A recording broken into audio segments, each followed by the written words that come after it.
if you think about when a child is in that moment, again, this is in that moment, what things are ineffective? What's going to be ineffective is excessive questioning, lecturing, giving logic, asking to make a better choice, comparing, promising a prize, standing over the student. I have encouraging up here in a negative way because I've seen people say, well, just go ahead and do it. Just go ahead and do it like it's a double bind. So not encouraging in a negative way, reacting, raising your voice, ignoring, threatening, adding points to a point chart, timeout, minimizing, well, it's no big deal, you'll be okay, forget about the pizza, we're having ham sandwiches, just don't even worry about it. We want to maximize, actually, our kids' issues, giving rational thinking, expressing anger. These things are the most ineffective things to do in the moment. So the question then is, what is effective? Well, we've had this list here. Basically, everything the opposite of that.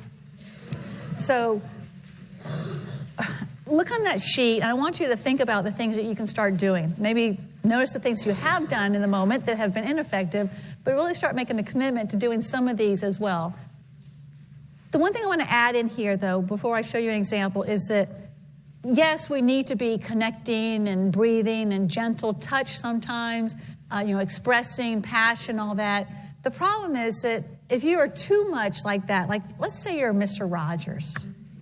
You all know Mr. Rogers, right? Like you just look at the picture, you go, Mr. Rogers.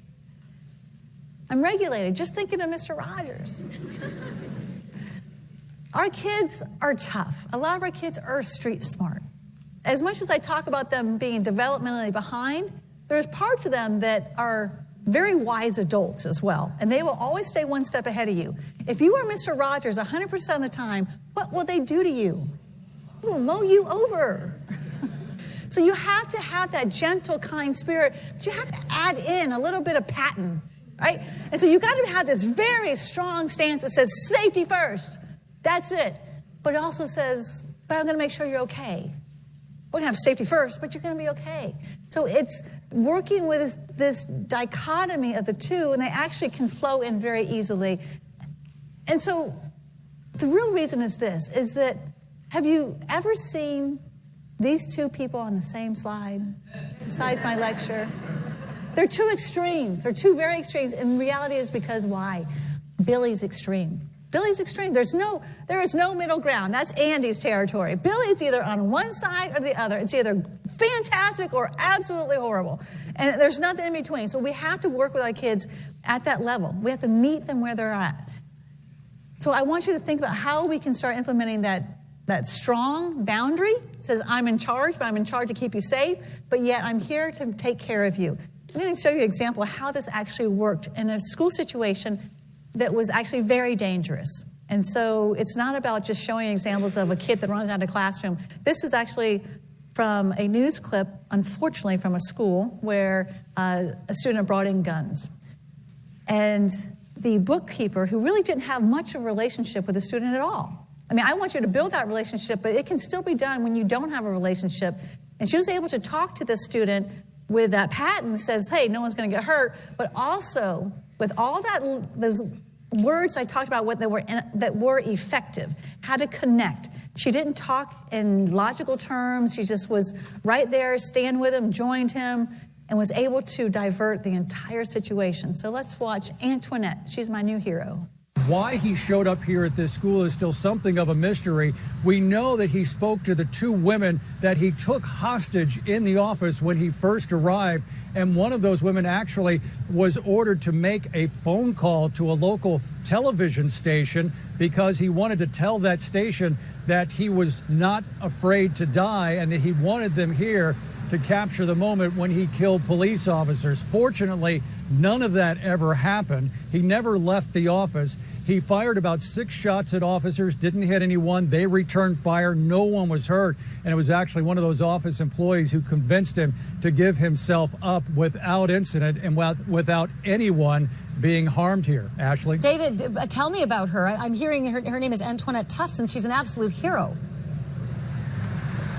That's right, and this is really remarkable. A tremendous show of bravery by this woman under extreme circumstances. She convinced this young man to take off his backpack, which we're told had ammunition in it, and to give himself up and lay down on the floor so that officers could come in and arrest him. And she gave some details to ABC and to a local affiliate here. Listen to what she had to say.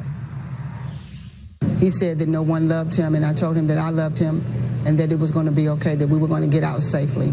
And then I told him that if he just go ahead and surrender, since he didn't hurt anyone, that I would stay there with him until they came to get him. And so I walked him through of taking everything out of his pocket, taking all of the magazines that he had loaded, all of the additional weapons and everything that he had on him out of the bag, and put the bag on the counter along with everything else. And just listen to her, how calm, how methodical she was able to talk to him under such duress, Ashley. She is responsible for making sure that miracle happened here today, or yesterday, that everyone got out of here without harm. So she did all the things on the effective list, not the ineffective. She didn't tell him, no, this is wrong. She didn't put him in timeout. I mean, she didn't express her anger. She went directly to connecting and saying, I will be here with you. When I talk about joining, she said, I was right there with him. I was taking the magazines. I was unloading his guns. I was there. She wasn't giving him a lecture, right? She wasn't being rational about why he should or shouldn't be there. And the thinking part of it, she just stayed in connection.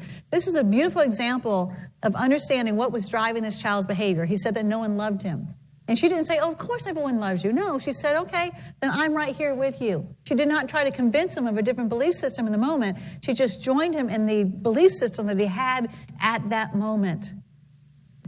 And she regulated herself, I'm certain of that. Right? She did a lot of breathing, but supporting and relating, accepting that this is where this child is at this moment. I cannot change this child. I can only be here to try to shift things in a positive direction, and was able to engage with him.